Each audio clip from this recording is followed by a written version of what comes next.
one about a happy, confident home service professional sitting at a home with a homeowner at a kitchen table in a modern home. Sunny, well lit, National Geographic. I used the same stuff, and it gave me 4 images. I could upscale any of those images if I wanted to, and it would then create a higher res version.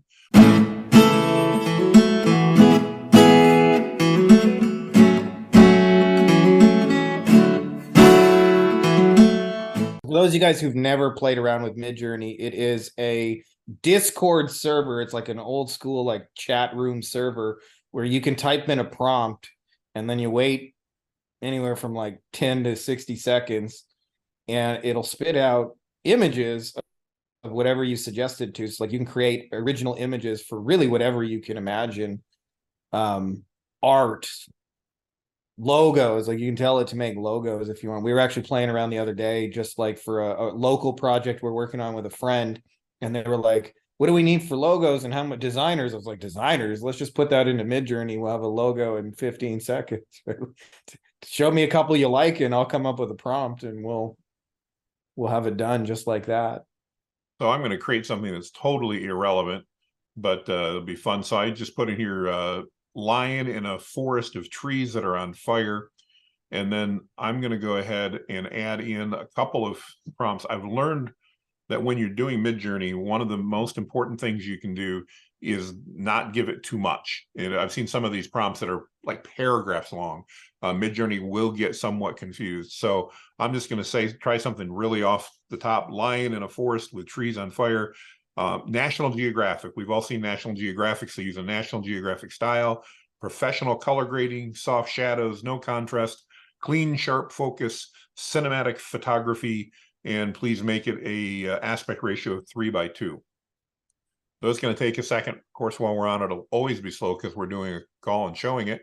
And it'll give me 4 image options. And then out of those options, you can see up here while we're waiting, I had done one about a happy, confident home service professional sitting at a home with a homeowner at a kitchen table in a modern home. Sunny, well lit, National Geographic. I used the same stuff, and it gave me 4 images. I could upscale any of those images if I wanted to, and it would then create a higher res version.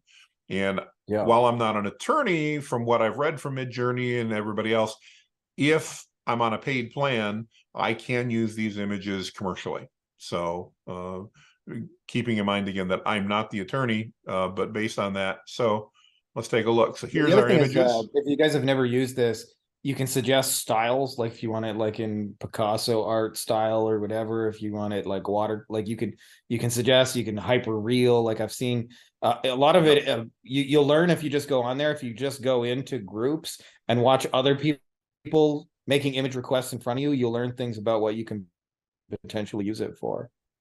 Let's try one I've never done, and I don't know how to work with fire, but we'll do Ansel Adams style. And we'll just see, it should give us, I'm guessing, a black and white or something. We'll see. But again, we can see here. So those are the images it gave me. I can pick any of those. I can change those. I can even go in and change the prompt. And if I took this exact same prompt and just changed it from like cinematic to digital, in fact, I was going to do a video on this, but we'll give everybody a preview. So I'll keep everything the same. I'm just going to change it from cinematic photography to digital photography. And we'll see here in a second that it will create a very different looking image based on that. So as you said, there's lots and lots of YouTube videos on different guides and different styles, but Midjourney is a lot of fun to play with if you like imagery at all. And like you said, you can do all kinds of different things, including logos and mock-ups. I saw somebody do a floor plan the other day in our AI group. They were asking, hey, how do we do that? Again, just a great opportunity to learn from people as to what's going on. Yeah, there's lots of, for those of you guys who are creating content, because that's the low-hanging fruit with ChatGPT, there's lots of ways to enhance your content with imagery that, like, again, it's just a couple of quick buttons that brings it to life. Like I feel like ChatGPT, like everybody loves it for article writing, but it does, at least for me, it leaves like a flavor that I can tell that it's ChatGPT. Like there's just a format that it uses, and like one of the simplest ways to enhance it, like say you're writing content for a plumber and your industry is plumbers, like You know, you could very easily prompt it to like show an image of a leaky faucet, and then to show an image of the plumber fixing it, and then an image of like, hey, we're satisfied and we're saying goodbye. Like there's lots of different ways you could potentially use this as, you know, a tool for clients or for yourself, or, you know, to just to enhance the content you're already making. Oh, Or just have fun with absolutely. it and make lines in the woods on fire.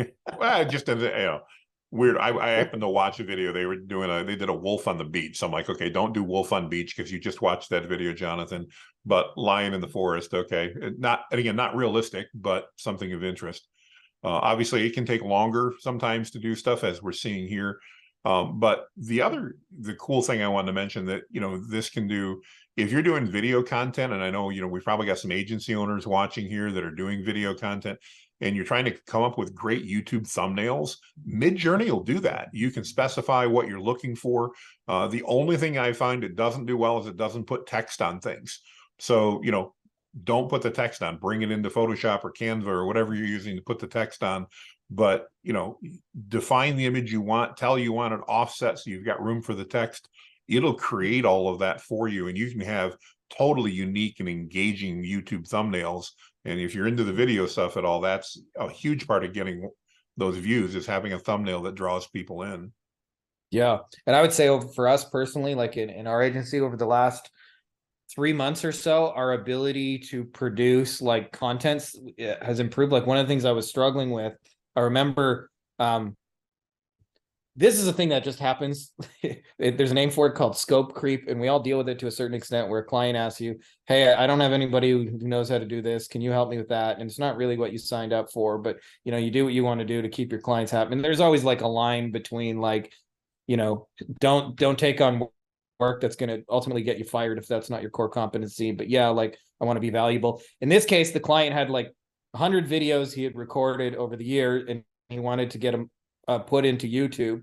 And so I just had my YouTube VA who's already doing it for me, like, hey, can you do this for the client? But the challenge was then they had to create descriptions and thumbnails for all of those things. Yes. And we have a process for creating thumbnails, but Filipino VA English just wasn't working. And even though the descriptions nobody really reads anyway, other than the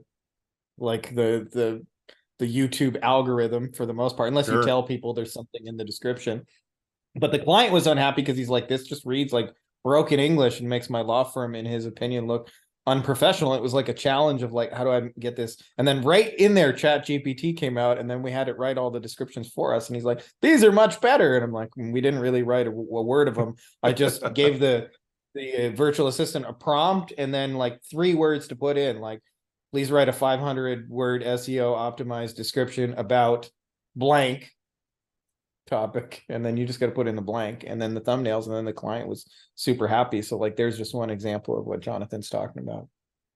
Well, and I just realized that those last 2 commands that I gave Midjourney, the reason it wasn't getting them done is I didn't actually make it a command. Like you said, it uses a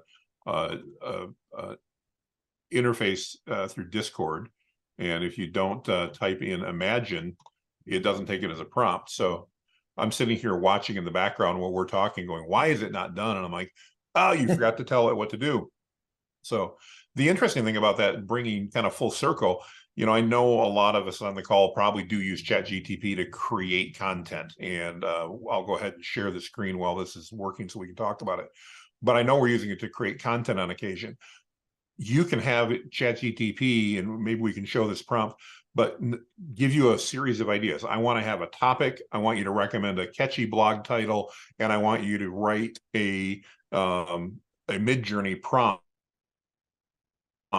for an image, for a featured image.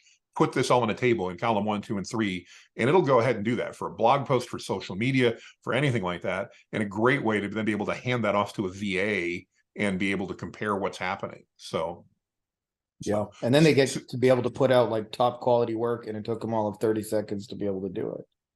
So super quick, there's a cinematic photography in Midjourney, and the exact same prompt with digital. It's similar, but you can see there's differences in color, there's differences in the fur, there's all kinds of other things that are going on there. So it is really cool how in Midjourney you can create just one word can change that image and what comes out of that. So kind of cool. Hey guys, if you like this video, you'll probably also like our free Facebook group, Beyond Agency Profits, Agency Lifestyle Design. You can get free copies of the book inside here. I look ridiculous.